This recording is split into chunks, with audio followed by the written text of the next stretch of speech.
Astral reroll has been hidden OP for a couple of patches, and in this video, I'll teach you how to master this comp by going over the build, what items and augments to take, how to play before level 6, during level 6, and after level 6, what you do if you get contested, then I'll go over some in-depth positioning examples.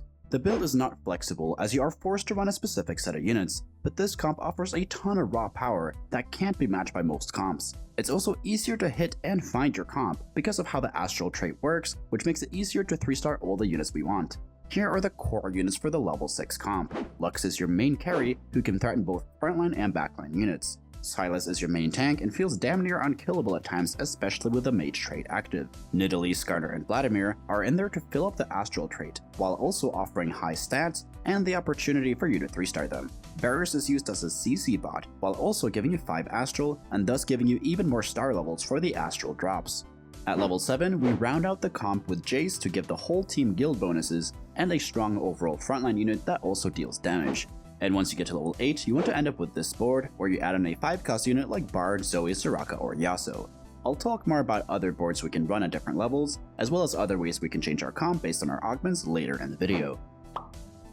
Lux is our main carry, so we prioritize making items for her first. She has one core item, and that is Spear of Sojin. This is by far the best mana regenerating item for her, and it also gives us additional raw AP. Blue buff is not really an option for this comp. Even though she will cast just as quickly, it doesn't give us any raw stats. The second item for Lux wants to be Death Cap.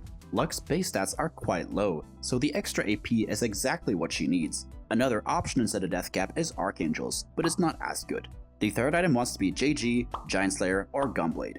JG gives us even more raw AP, and it also gives us the chance to crit with our spell, resulting in us one-shotting enemy backliners if we get a bit lucky. Giant Slayer has a similar effect, but it's stronger against higher HP targets, and if there is a lot of assassins or backline access in the lobby, Gunblade is great to heal up Lux and or frontline. A common mistake I see is people making I and JG on Lux. Here you're not getting any raw AP, and since her base stats are quite low, we will be getting low value from the extra crit chance. After you made Lux items, you want to make Silas items. He can use any traditional tank items. Slam the first tank items you can on him to preserve more HP, as there is usually not really any best in slot tank items for Silas. The tank items you want to put on him are Sunfire Cape, Warmogs, Stoneplate, Zizerot, Declaw, Bramble, and Redemption. Since you get more item components and full items from the Astral Orbs, you want to put those on your other Astral champions. Varus wants attack speed, attack damage, or mana generating items. Vladimir wants tank or AP items. Skarner wants tank items. Nidalee wants attack speed, attack damage, or tank items.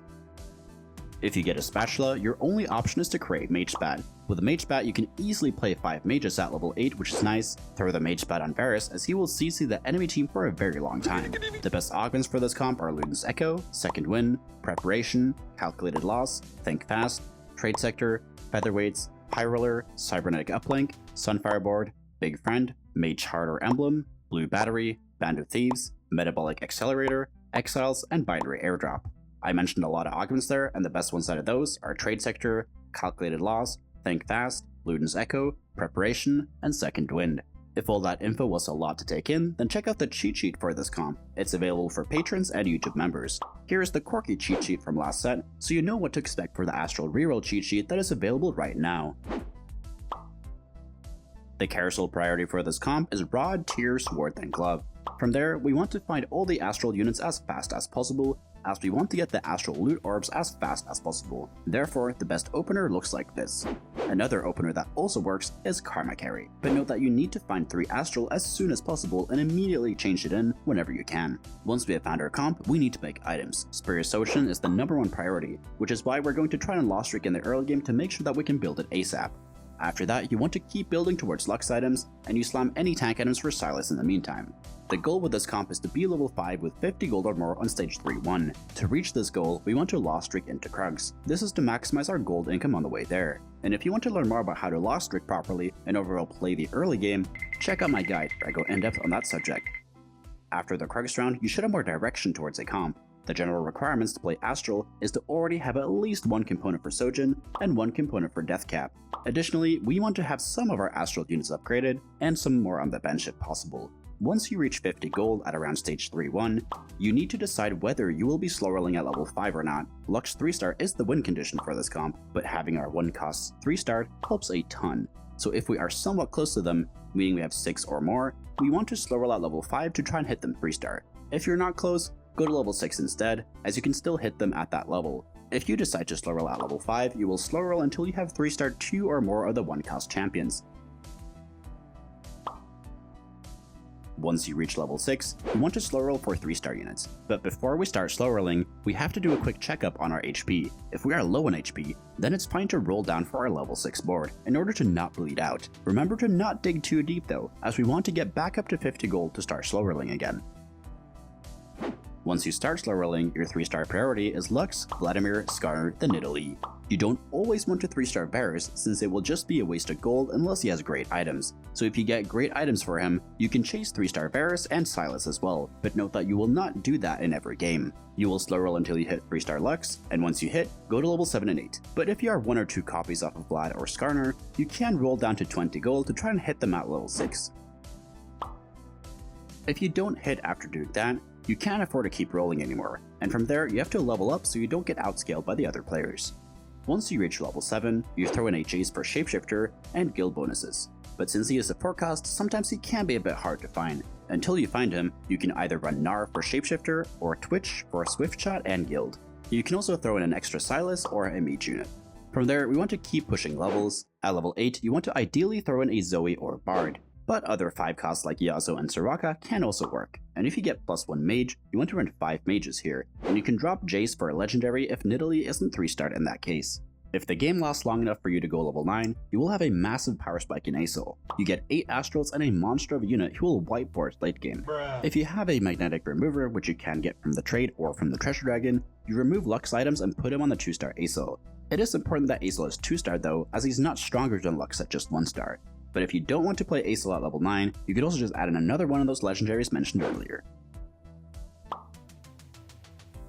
If you get contested, what you do depends a little on how you get contested. You can get contested by somebody else trying to play the same comp, or you can get partially contested by someone else playing a 2-star version of some of the Astral units in their comp. If you get partially contested, you're not worried, as you can still easily hit Lux and the other 3-star units. In the case where you get full contested with this comp though, you have 2 options. The first one is to use Lux as an item carrier, and then look to pivot into endgame dragons or Mage Namsi. The second option is to contest. This is the correct play 95% of the time, since in a lot of cases, there are enough 1 and 2 costs in the pool for both people to fit the 3-star units.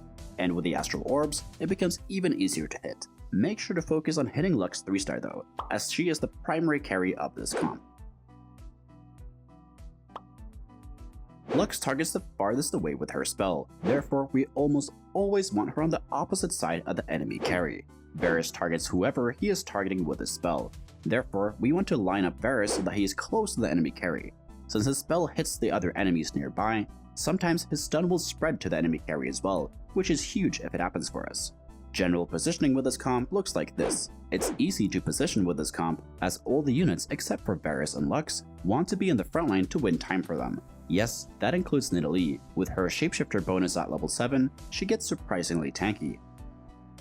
Now let's move on to some in-depth examples. Against the first guy, the big threat is Xayah. Sylas is in the middle, pulling Hecarim's ult away from the Lux while also tanking the enemy team. Lux is positioned in the opposite corner of Xayah to kill her ASAP, while also staying safe from Shyvana. We have also clumped our frontline so that Shyvana targets them instead of our backline. Our frontline is also mitigating Xayah's swift shot damage by staying on the same side of her, therefore shortening the range between them and Xayah. Against the second guy, the big threat is Zome. Once again, our frontline is going to tank the enemy team while also putting their Sylas in an awkward spot. We also have Lux in the opposite corner of Zome to make sure that she deals with him first. Against the third guy, the big threat is Deja. In this matchup, we position so that Deja will hit the biggest clump, which will include the left side of our frontline and also Varus. Lux is positioned to target Deja with her spell, while also not getting targeted by Deja's spell herself. Thank you so much for watching. If you learned something, please leave a like and subscribe to the channel. If you want cheat sheets for any of my comp guides, they are available for YouTube members and patrons, and links to those are down in the description. And if you want to get better at TFT, join the Discord. We got over 9,000 other players there who are hungry to climb. And if you want to get coached by me, the information is over on the Discord server as well. So take care and see you in the next video.